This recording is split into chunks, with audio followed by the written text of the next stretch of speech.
The Nairobi Outpatient Gulf Hospital is one of the most prestigious medical facilities in Kenya today. Having its branches in Nairobi County, Mombasa, as well as Nyali, the Nairobi Outpatient Gulf Hospital has successfully handled more than 16,000 patients in the last 3 years alone. Interestingly, the CEO and founder of this prestigious hospital, Mrs. Grace WANGARE MUTHUMA, is not a medical doctor, neither has she trained in medicine. Mrs. MUTHUMA is an astute business leader in Kenya with interests in medicine, manufacturing, as well as human resource. Despite her vast business empire, Mrs. WANGARE MUTHUMA, the founder of the Nairobi Outpatient Gulf Hospital, remains humble, God-fearing, and always ready to give back to her society. I recently caught up with Mrs. Grace WANGARE MUTHUMA on the streets of Nairobi, Kenya, where she walked me through her journey,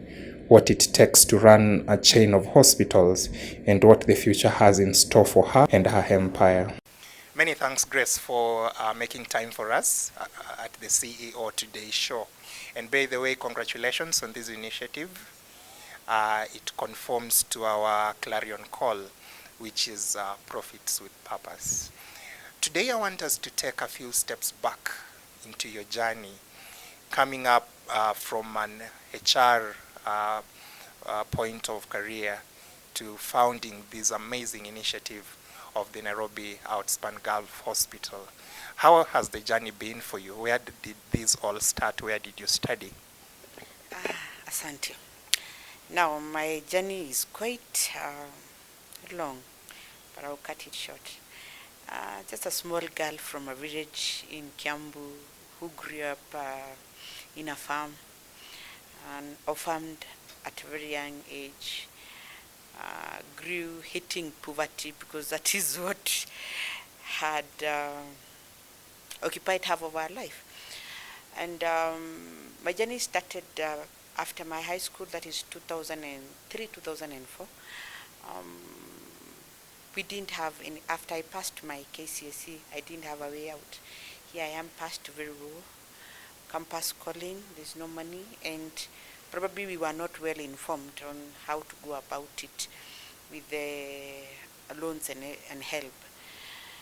There was my older sister who was in Saudi Arabia, the one that is so hated by people, but to me it's the most thing that really has taken me this far. So I left at a very young age, I think 19 years old, and I stayed there for 3 years, collecting some money so that I can come and take myself to college. When I came back, things were different. Kwa ground unasikianga vitu ni different. So the little I had could not sustain me to college throughout what I wanted to do. So I started working for another lady. Her name was Amina, and as a secretary. She also did placement of jobs abroad. I worked for her for some few years, and then I established myself, now MUTHUMA International Agency. We have been in operation this is our 12-13 year since we started operating. We started back in 2010, so those are 13 years. I did placement. The company I was working with, it's a mega company, a huge company, which I've seen it grow. And I supplied them with workers for all those years, and I stayed in business with them. It's like a family. We created a good partnership. We became loyal, and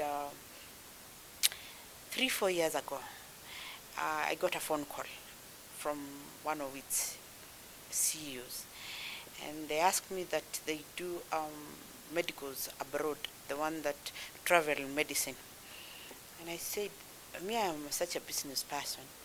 If you ask me, utapata jugu, kambia, hey, at what, how many kgs, and later on that is the time I will figure out. I said, what, so what should I do?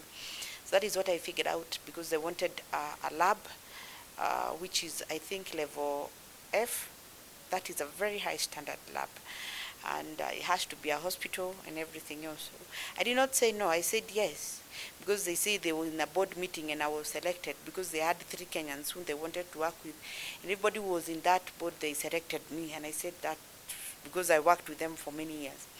So that is where my journey for establishing hospitals started. Yeah. Wow, it's quite an interesting journey, because then if you look at, for us who are outside, when we look at Nairobi Outpatient Gulf Hospital, it's a big initiative that is medically empowering people around here. I've had the opportunity to speak to some of your past clients. Indeed, you guys are doing a good job. But what people do not know is that the CEO does not have a medical journey in the sense of training. But that aside, growing up, you could have forgot about medicine and placement and gotten into things like, fashion design and, law and all that. Can we finally conclude that growing up, you really wanted to get into the medical world, you just didn't have an avenue until these guys from the laboratory came calling at your door? I can't really say that. I'm one of those people who would not have ventured into the medical world. I'm rough. I would have I wanted to be maybe a lawyer, a huge politician in the country. That is me, because I'm very loud. I'm so loud up to this minute. But I remember I went to the US one time, and I had gone for holiday, and I really got very sick. I got infections, and I was really treated very well in the US. And at that, in my bed, I said, one day, would you, God, help me and establish one of my own? So that thing came, and I'm already established in my placements, and I felt like I would want to do something different for my community. One, the care was extraordinary. The nursing care was A1. That is what I have always been wanting, and that is what I do at Nairobi Outpatient Gulf. The things the doctors were very listening. They will even take 10, 15 minutes with you, just listening to you and wanting to know your medical background and treating you. I stayed for like 1 whole week in the hospital, and it was the best thing ever. So that is what I transferred. And that one, after I was contacted on the other side, I say, probably God works in a very miraculous way, because this is something I really wanted to do. But it came earlier than I expected. Yeah, because I thought that this one I will establish maybe back at home, maybe at my retire, so that I give back to my community. But it came earlier than that. Now, about being an HR, this is my area.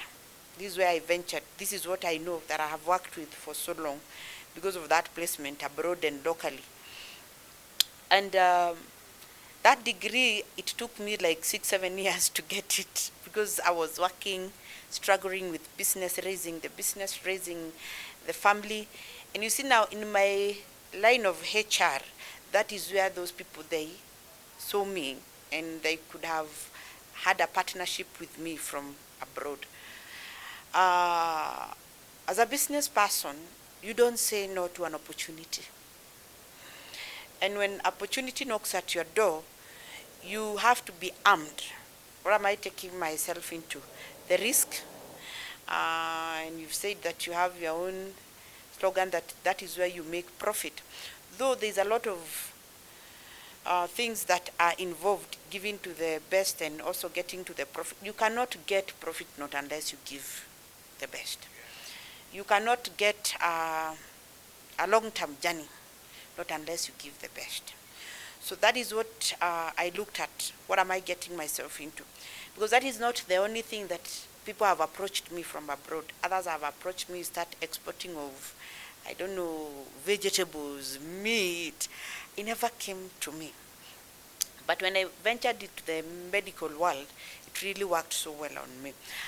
The other thing is, being a HR and also a focused business person, there are so many things you'll be able to manage. How are you going to manage the hospital? You're not a doctor, you're not a nurse, you're not a receptionist, but you have to put system into place which are working, and you have to get hands-on. The other thing that I think has really helped us to be in this level is professionalism. I am one of those few people who does not do shortcut.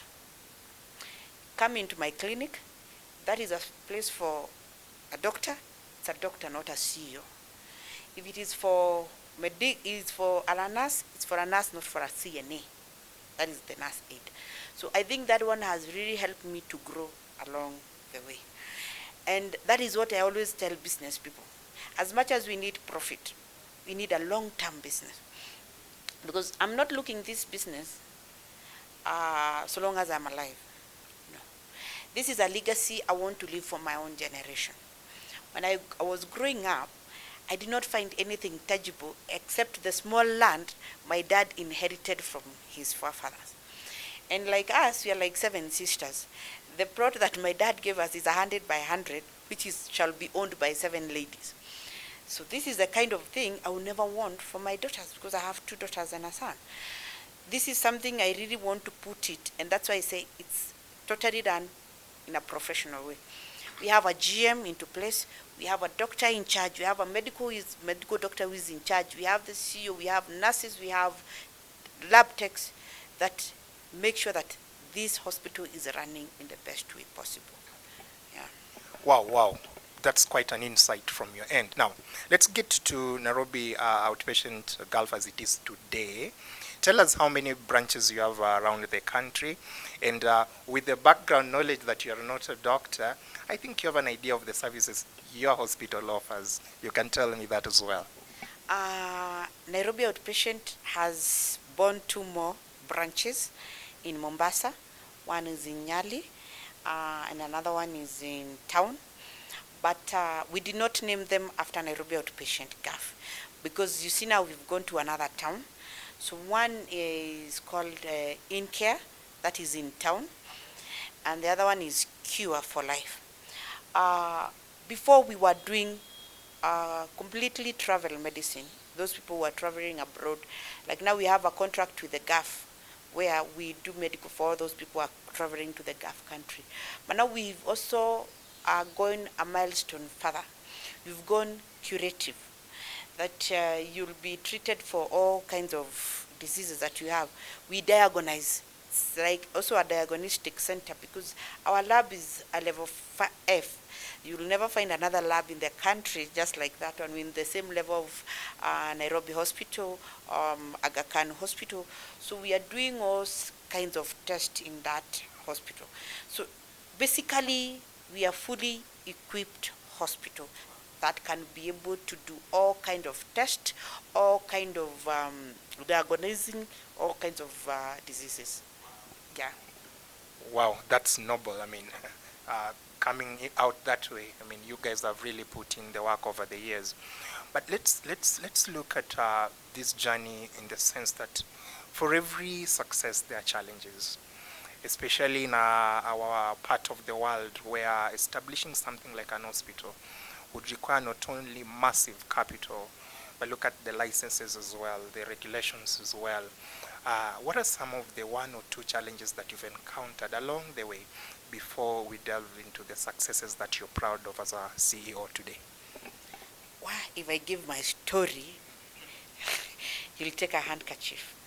Immediately I started, I was in partnership with other doctors. And they looked at me and they said, this is a very naive person who does not know a medical ground and licensing and everything else. And immediately we started issues with KMPDCU, because they weren't there and they cooked their lies and everything else. But I'm very happy the CEO who was there, Dr. Yumbia, gave me an ear and listened, and you are able to set things straight. Licensing is also very hectic. Inspection is done by different kind of people.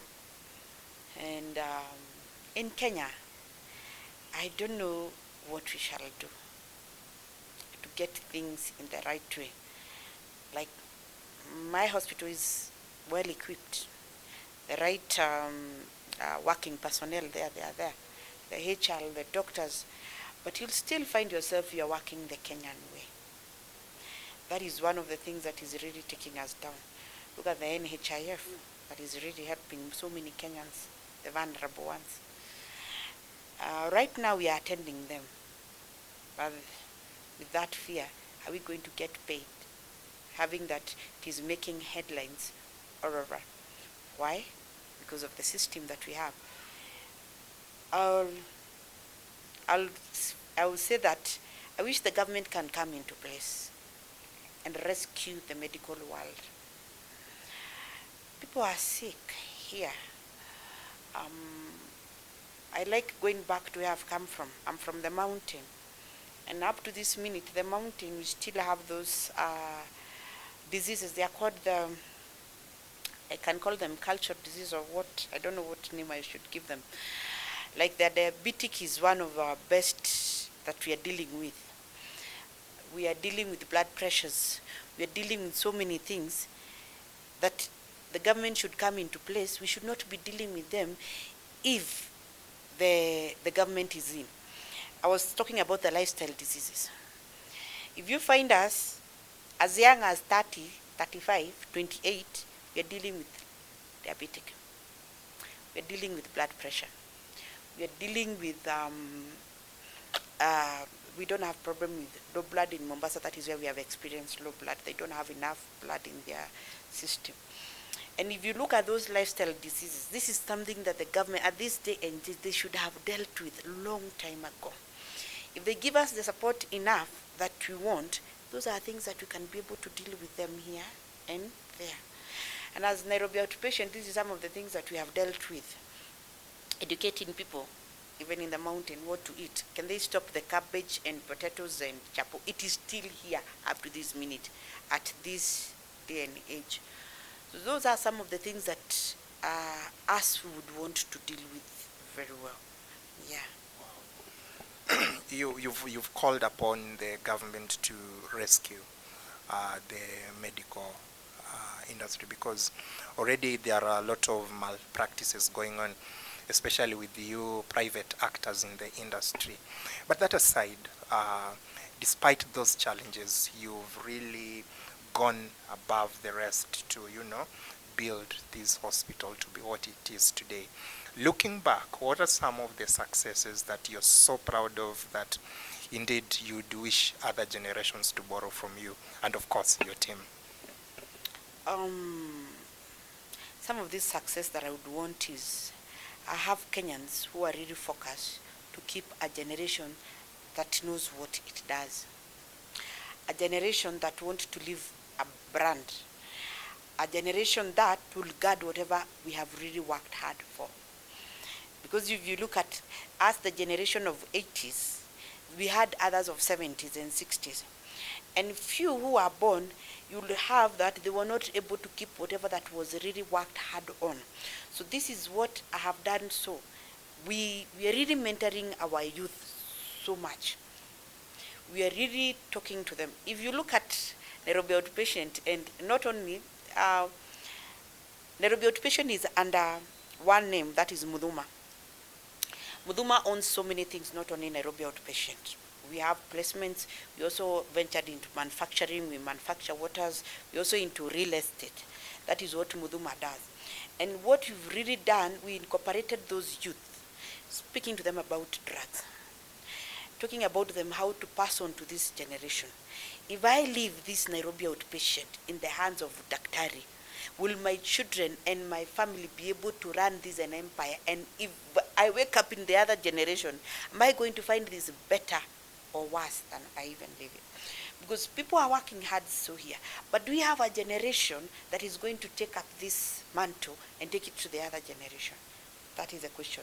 And this is what I've said. The generation in the 80s and 90s and others who are born in the 70s, most of them, they were not able to keep whatever their parents worked very hard for. So it is for us to mentor the youth. The other thing is, let's go and do research. Let us not find out what the government is not doing. It is the work of the government to sit down and find out what is killing people more. We have this menace and people are not shouting by the name TB. Tuberculosis had come in because we had HIV. So when you hear somebody had TB, people would walk away and think, hey, this person is HIV. That is not a menace anymore. It was dealt with. But still we are having people who are dying because of TB. So as Nairobi Outpatient, we are doing a very thorough research about this tuberculosis. so that we can get healing. We've come to learn that in Uganda they have done a lot as government. So the government does not want to come in to help us do research. But as Nairobi Outpatient, as much as we have the government, us will go a notch higher, because we have we have what it takes to do the research for the TB, and we would want a healed generation, a healed country, a healed society where we're not talking about TB. And would say that Nairobi Outpatient had taken that. Yes. Wow, you are indeed phenomenal, Grace, I must say. When looking at what you've gone through, where you've come from, there's a lot to be borrowed. Let's step out of your businesses for a moment and have a reflection on how your life looks like. Because then I'm looking at your 24 hours and someone else's 24 hours, and what makes you such a high achieving woman.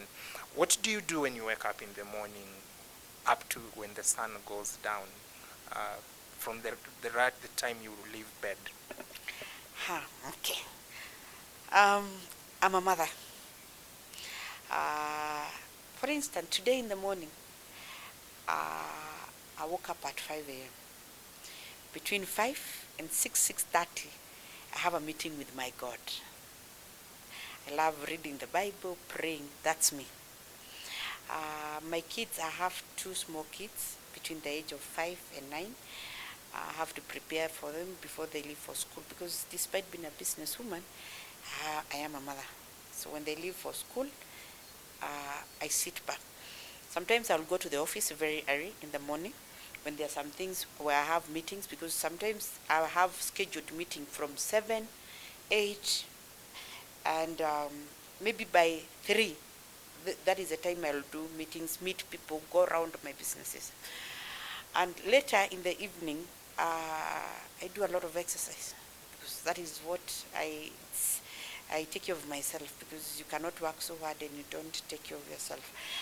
There's some other days that I don't have meetings, like Fridays, please, I don't like meetings. That is the day I go around checking. You hear now, I have MUTHUMA International, which is the mother company. That is where you'll find me mostly in my desk. Maybe that day I will go to Nairobi Outpatient. Probably I travel once a week to Mombasa to check on those clinics. At night, after I do dinners and my children sleep, between 8 and 11, I'll go back to my books, what have been done today. I go through the reports. They give me reports. You see now, when you have more than 6, 7 companies that you are running every day, you have to be also thorough and very open-minded. That is the time you'll find me going through the reports. Some days I'm very tired, so I'll sleep as early as 8. So I'll wake up at 3 a.m. and you'll find the doctor asking me, "Kwani madam does not sleep?" Because they'll find questions I'm asking them, why this one happened and everything else. But what I know, every Tuesday morning I do meetings. I do departmental meetings. I meet my people, and everybody is important to me. Even the smallest cleaner, I'll have a meeting with her and ask her how is it going, because that is where I've come from. So I don't have a complicated life, and probably my social life. I love friends, though my circle is very small. You find me hanging out with girls on Friday in the evening, having a chit chat with the girls. Saturday is spent with my children. I take them to balls and games. And Sunday, here I am in church. That's my life. Yeah. In 1 or 2 statements, describe to me, and of course those who are watching today, how your relationship with God looks like. If it's not for God, I would not have been here. I'm born by a woman who was a very prayerful person. She was a prayer warrior. And she has taught me the fear of the Lord, and how to fear God and how to have a walk with Him. And I think this is what has gotten me here. One, I've learned walking with God will give you lots of discipline. And this is what the Bible says, the fear of the Lord is the beginning of wisdom. You get a lot of wisdom on your knees. Don't forget, I'm dealing with doctors. I am not a doctor. I am dealing with GMs. I am dealing with all kinds of work, secretaries, receptionist, all kinds of people. You see now I'm also in manufacturing. I'm dealing even with engineers, and you need a lot of wisdom, and also you also need to be very calm. I'm those people who are alpha women, and also having to work even with men. And if you find my team for men is not easy, they will still undermine you and like sasa mwanamke anatuambia nini. So that also needs a lot of wisdom, and above all, God. For me, I can't walk a walk with God, and I've learned as much as you're going high, you need to be more on your knees. That's me. Wow, wow, that's inspirational for real. Before we talk about the future of your companies, of course, myself and my team, we are going to have a conversation with some of your clients, especially the current ones, and of course those who have been clients of Nairobi Outpatient Gulf. They'll also tell me their own stories with the hospital itself. Let's look at 10, 15 years from today. What do you intend to achieve as a serial entrepreneur, especially in the medical world, but most importantly in the manufacturing world? Because those are two real and great subsectors of our economy, especially in the global south of the world. What are your long-term plans and goals, Grace, today? One, in my medical world, I would want a world where a client will walk into my clinic and nobody will turn them away. I would want Kenya whereby whether you have cancer, whether you have any chronic illness, nobody will turn you away from the beds of my hospital. Because why? The insurance has taken cover, has taken charge. I would want a medical world where there's nobody who say that I don't have money. We're going to establish groups to pay for cancers and everything else. I would want a world where research is being done in my hospital, that those some of the illness that are really taking Kenya down and they're not supposed to go under the soil will be sorted out. Like that one for TB. I'm very intimate about TB because I've lost few, including my own dad. We lost him because of the TB. So I'm really very intimate about that TB things. A world where you can get treated. Out where on Obama, where they say that the insurance companies, they will raise above what they are doing now. They will raise above there. They can take care of every Kenyan, whether he's a cleaner, whether he's a poor person, that every Kenyan has been insured and they can be able to be treated for any chronic illness. Go to the US. Go to the US. Everybody there is being treated, even those chronic illness. I want a Kenyan whereby there's nobody who is taking a flight to go to India for those chronic treatment.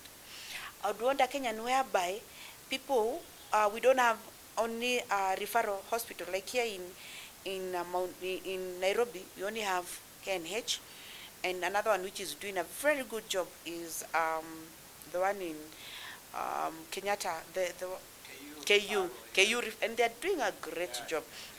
But now as I'm sitting here, I just got a phone call a few minutes ago. There's a lady who has been stuck there for 3 weeks. This is the 4th week she's been there because she cannot be able to afford to pay for her medical treatment. That is the Kenya I want in the next 5 years. Where Nairobi Outpatient Gulf want it to be. When you go to Arusha, you'll find it there.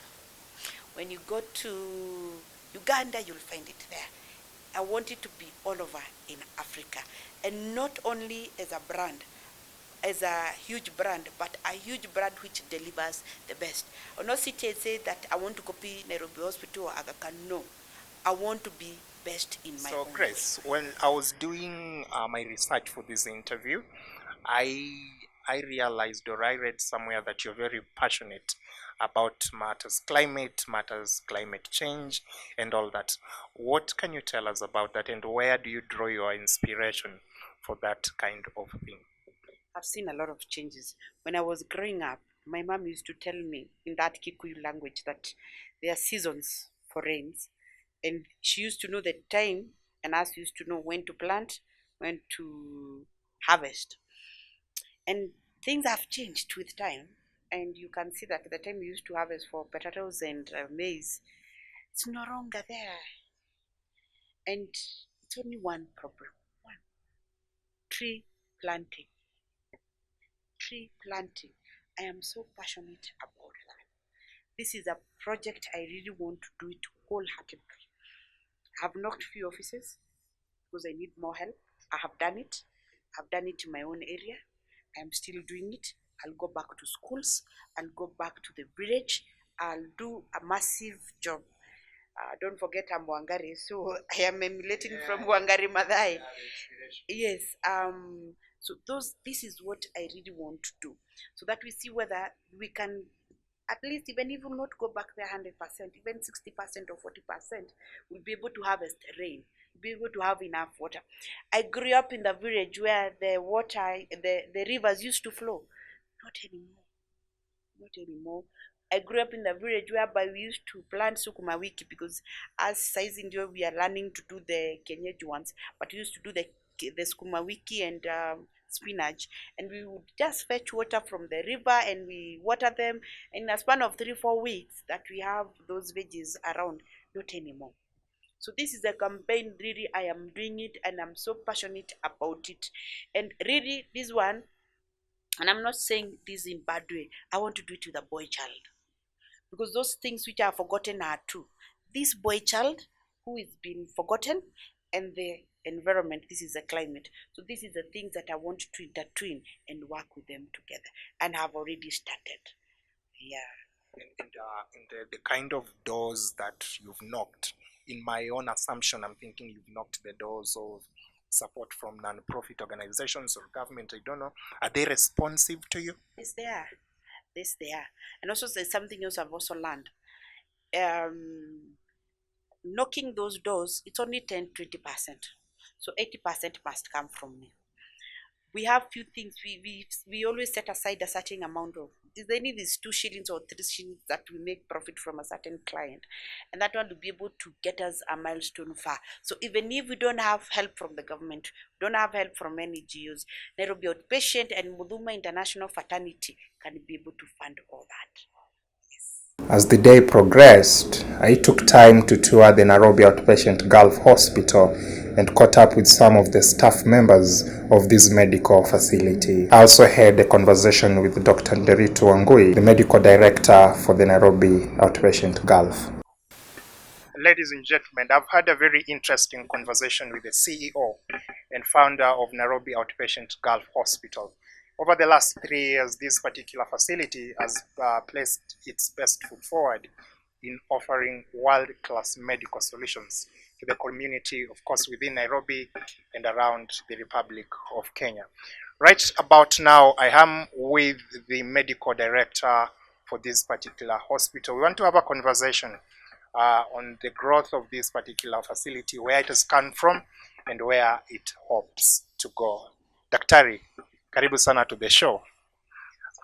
I'm confused, because taking a step back, you'd have chosen to be a lawyer or, a teacher or a professor somewhere.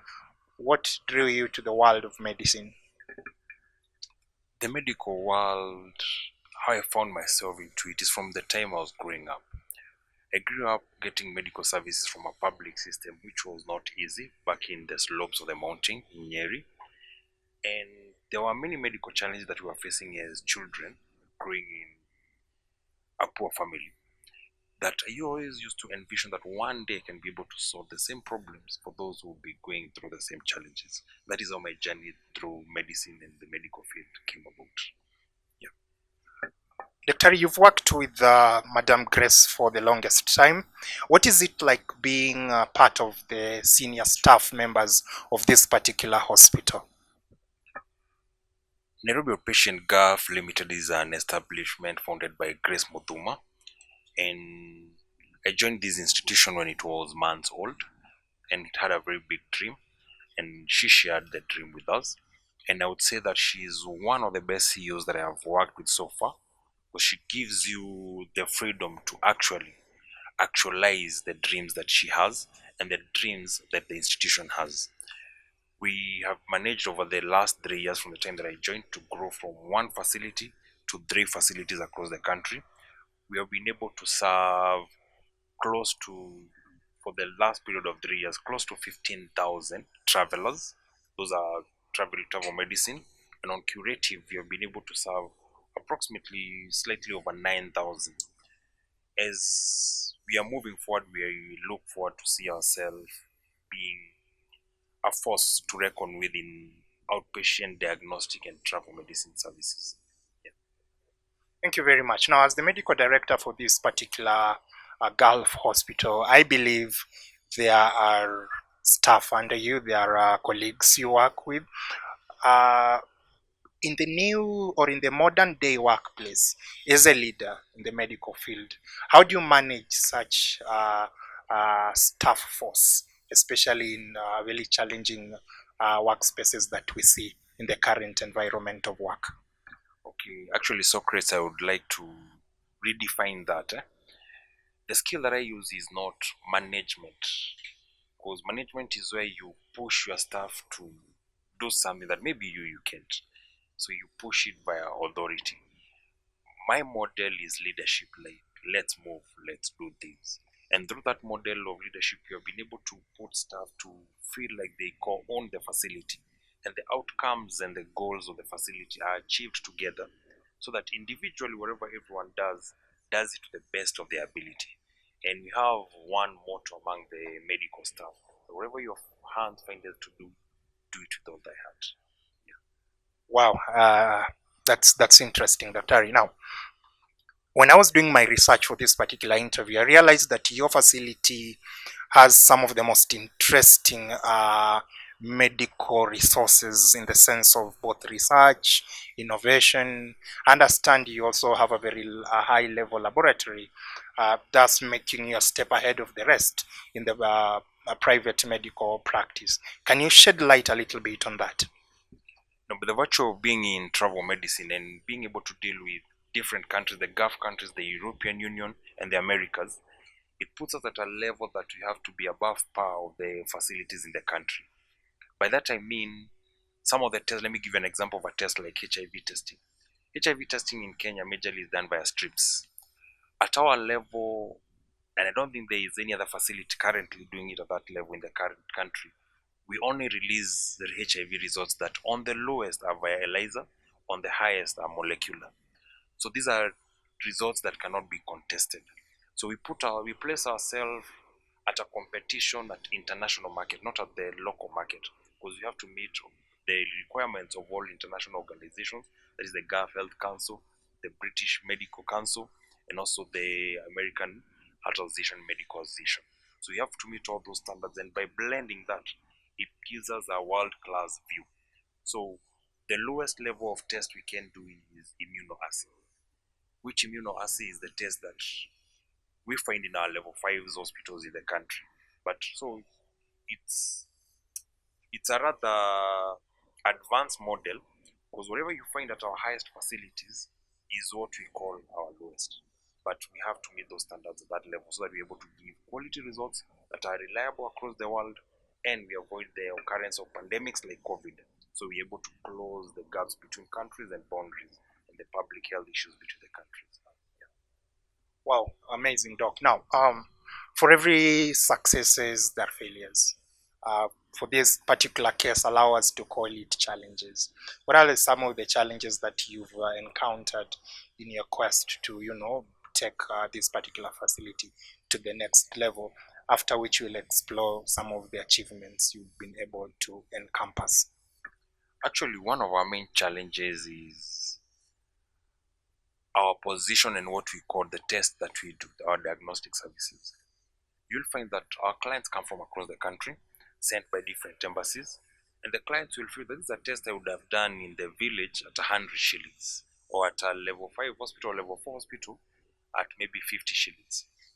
And when they come to us, they feel that now I'm forced to do a highly specialized test for a small disease it's still yet, Kenyans are still yet to adapt the cut line of modern technology. They are still stuck in the old ways of doing things. But as we move on, we are still trying to enlighten the community and the society so that they're able to absorb what we have. Yeah. Wow, that's quite the it. Now, looking at it, looking back from the moment you got to med school, the moment you chucked med school, and you are conferred with the powers to do what you're doing right now, up to the level of medical leadership that you are in. Looking back, what are some of the successes that you're so proud of this far? I can break it down to the academic journey. My academic journey from high school in Kenya, went to university in Uganda, Kampala University, then did my bachelor's of medicine and surgery, was conferred, then came to Kenya, did my internship, then started my journey in the government system. My journey started in Western Kenya, Kakamega, and then I joined Nyeri County. Later on, I joined the University of Washington, where I did my leadership and management in global health. I later on got a scholarship in the same university, went back and did project management in global health still. And that is when later I joined the Gulf Health Council in Nairobi Outpatient as a medical director. It has not been an easy journey. It's a journey that requires a lot of commitment and determination. I'll say planning ahead, knowing your destination so that you can work from where you are to your destination, being able to plan ahead and being able to be resilient and constant. Dr. I spoke to Madam Cress, the CEO, and she painted a picture to me about the future of this particular hospital, that is the Gulf Outpatient Hospital. But that was her picture as, the founder, the bearer of the vision. But then now, what's yours best on the fact that you are more in touch with the technical bit of the operations here, you're in touch with the ground. What's your vision for this particular hospital going forward? Socrates, having been able to grow this facility from 1 facility to 3 facilities in a record 1.5 years, we look at a very bright future. And when I look at it, I foresee a situation that maybe sometimes next year but one, we should be having a level 4 hospital coming up somewhere in Kiambu.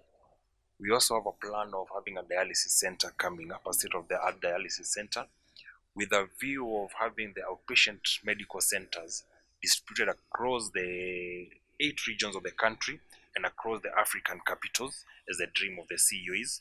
Actually, her main dream is to have the medical centers distributed across the East African Council, with the main facility being hosted here in Kenya. That's a dream that spans between 5 to 10 years. And every day as we work towards achieving all that dream. And it's actually bigger and brighter than we can verbally describe it. Yeah. Dr. Thank you so much for your time. Thank you so much for inviting us over. But most importantly, we wish you nothing but the best in your journey to take this facility to the next level. We hope to come back sometime and celebrate the milestones that you will have achieved at that particular point in time. You're very welcome. Yeah. Wow. All the best as you intend to globalize the brand. This is on a light note. They say that with great power comes even a greater responsibility. Do you intend to run for office and take care of a bigger group of people now that you are passionate about bringing change? No. That's where so many people go wrong in Kenya. You feel you have an extra coin in the bank. You feel that you are so powerful and you want to run for member of parliament, governor, women rep. I love them. If there's somebody who loves politics, is me. You can even, you go to previous UDA regime, I was kwa mabasi zao running in their lorry running, but I don't intend to do that, because I have come to realize leadership is not about political positions. When I get that position as an MP, I will start hiding, because everybody will be coming and knocking into my office, tunataka kulipiwa school fees, tunataka nini, and you start living a different kind of lifestyle, which you are not. I still want to be this WANGARE MUTHUMA. I will go to Kibandaski and sit down and eat together and find out that woman how she's doing. But if you become a mheshimiwa, you automatically become another person, want to enlighten people about the lifestyle diseases, empower them. If you have something like that, there's no office you'll not knock. You'll knock to every office and tell them, Mr. President, I have this kind, support me. Let me do this for my society. So for political office, for now, no. Yeah. Wow, all right. I think those who are listening have gotten that straight and clear. As we finish, this show is anchored on one thing: profits with purpose. I believe because you're doing business, you're making some profit. You have a community around you. There's an orphan somewhere. There's a widow in the next corridor. How does your CSR work? Do you reach out sometimes to impact society outside the profession? Having come from a very, very poor background, that affording 3 meals a day was not in our records. I have a partnership with one orphaned home that is in Githurai, Kahawa West, Havira Children's Home. I feed them. They know they don't have food. Somebody to call is me. I've also taken 2, 3, 4 girls who are HIV infected, and I pay for their school fees. Not only that, we have a lot, have a passion for widows. I support them. I have a few of them. One is in theology school. I support them in St. Paul's University. She's doing theology. Others, they take their children to school. There's a lot to be done in the society, and that's why somebody like me, you never want to go for political positions. There's a lot that the society needs to be done. I also have a passion for, Kenya is really affected with drugs. So you see now I do placements. So if I get a very big job order, like 100, I always say 5 will come from my community, free of charge. And I have, that one is really, that one, especially that one for placement abroad, that is what I am so passionate about. Because when you put that guy on the flight, they will forget they're alcoholic, they will forget those things they do around, and they don't only transform their life, even their whole society. This is something that I've done for over 10 years, even when I was not making that massive profit. And I can even be able to count a number of them that they have come back in the country. Others, they have bought Ubers, they have family, they have kept their families so close. Others, they have invested in matatu industry. They're doing well. So when you're in society and doing that kind of leadership, you have to give back. So these are some of the things that you do to give back to the society. Yeah. Wow. I think that has been amazing, Grace. And once again, congratulations on your initiatives. We wish you nothing but the best. I hope to come back in the next 5 years and see, some of the milestones that you've continued to achieve. And we hope that the community around you will find value in your life and in your presence on earth. Thank you so much. Ladies and gentlemen, boys and girls, that has been WANGARE Grace MUTHUMA, the CEO and founder of Nairobi Outpatient Gulf Hospital.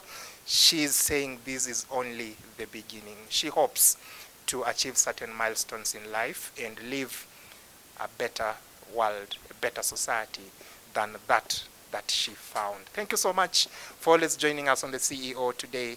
I hope to see you next time. Bye-bye.